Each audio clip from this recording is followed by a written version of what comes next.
জিহাদে যাইতাছিলা তুমি, যুদ্ধের ময়দানে যাইতাছিলা তুমি, ওই যুদ্ধর ময়দানে যাওয়ার পরিমাণ সওয়াব আল্লাহ রাব্বুল আলামিন তোমাকে দিয়া দিবে।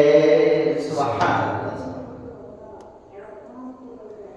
আব্দুল্লাহ ইবনে মাসউদ রাদিয়াল্লাহু তাআলা, ইয়া রাসূলুল্লাহ, আমার নবীজি সর্বোত্তম আমল কোনটি? নবী করিম সাল্লাল্লাহু আলাইহি ওয়াসাল্লাম বলেন, আব্দুল্লাহ ইবনে মাসউদ রে, সবচেয়ে উত্তম আমল হলো সময় মতো নামাজ আদায় করা। কি করা? সময় মতো নামাজ আদায় করা। এত বেগাফিল মুসলমান, কি বলবো, ঠান্ডা পানির ডরে ওযু করে না, নামাজ তো পড়বো বহু পড়ে, ঠান্ডা পানির ডরে ওযু করে না, আলসি করে, ঘুম থেকে বিছানা থেকে উঠতে চায় না। কেন? ঠান্ডা লাগবে, ঠান্ডায় নাকি মরে যাবে।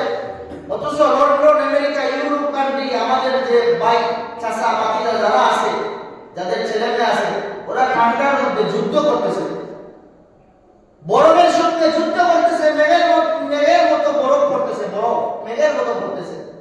আর আমাদের মুসলমানরা কি বলে? ঠান্ডা, ঠান্ডা লাগবে। আরে ঠান্ডা, ঠান্ডার কোনো শেষ নাই। আব্দুল্লাহ ইবনে মাসউদ রাদিয়াল্লাহু তাআলা পুনরায় বললেন, ইয়া রাসূলুল্লাহ, তারপরে কোন আমলটি সর্বোচ্চ উত্তম? নবীজি বললেন, তোমার পিতামাতার খেদমত করা, পিতামাতার সাথে সুন্দর ব্যবহার করা। এখন দেখাইতে পারবেন নি 10%-এর মধ্যে 8% তো আমার মনে হয় না দেখাইতে পারবেন। ছেলেমেয়েরা বাবা মার সাথে সুন্দর ব্যবহার করে নাই।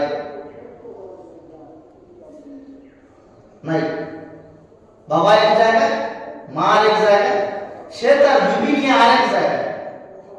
আছে না নাই আমাদের সমাজে এরকম মানুষ? কোরআনের কথা বলতে গেলে একটু বলা লাগে,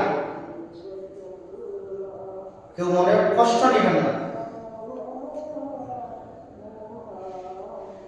আব্দুল্লাহ ইবনে মাসউদ রাদিয়াল্লাহু তাআলা বলেন, ইয়া রাসূলুল্লাহ, তারপরে আমল কোনটি?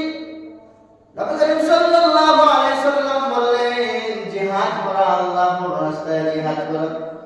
আল্লাহর রাস্তায় শুধু অস্ত্র দিয়ে জিহাদ করলে জিহাদ না, আল্লাহর রাস্তায় আপনার সম্পদ যদি থাকে, এটা কিন্তু কিসে দেওয়া?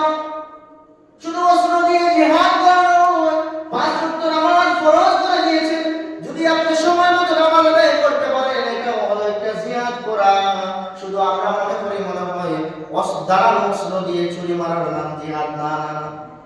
এজন্য কোরআন বলেন, ওয়াসাইনা ইনসানা বিওয়ালিদাইহি হামালাতহু উম্মুহু ওয়াহনান আলা ওয়াহনিন ওয়া ফিসালুহু ফি আমাইনি আন ইশকুর লি ওয়া লিওয়ালিদাইহি।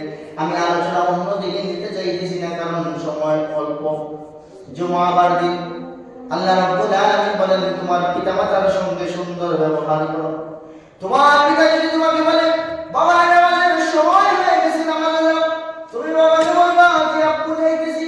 এই কথা না বলে তুমি বলো, বাবা আমি তো এখন গেম খেলবো, আমি তো এখন মোবাইল টিপাইবো, আমি তো এখন ছবি দেখবো, মুভি দেখবো, আমি তো ওইটা করবো, আমি তো এখন খেলাতে যাব। এই রকমের ছেলে সন্তান আমাদের পরিবারের মধ্যে আছে, তো কাইলে বহু পরিবারের মধ্যে মিলবে। কিন্তু না, যুবক ভাইরা আমার এরকম করা যাবে না। আপনার বাবা আপনাকে যে কথা বলবে, বাবার কথা শুনতে হবে, মা যে কথা বলবে, মায়ের কথা শুনতে হবে। কারণ মা বাবার কথা শোনা হলো একটা সওয়াব, মা বাবার কথা শোনা হলো একটা সওয়াব। মা বাবার দিকে যদি বান্দা নেক নজরে তাকাই দিতে পারে, মকবুল হজের সওয়াব পাওয়া যায়। বলেন না সুবহানাল্লাহ।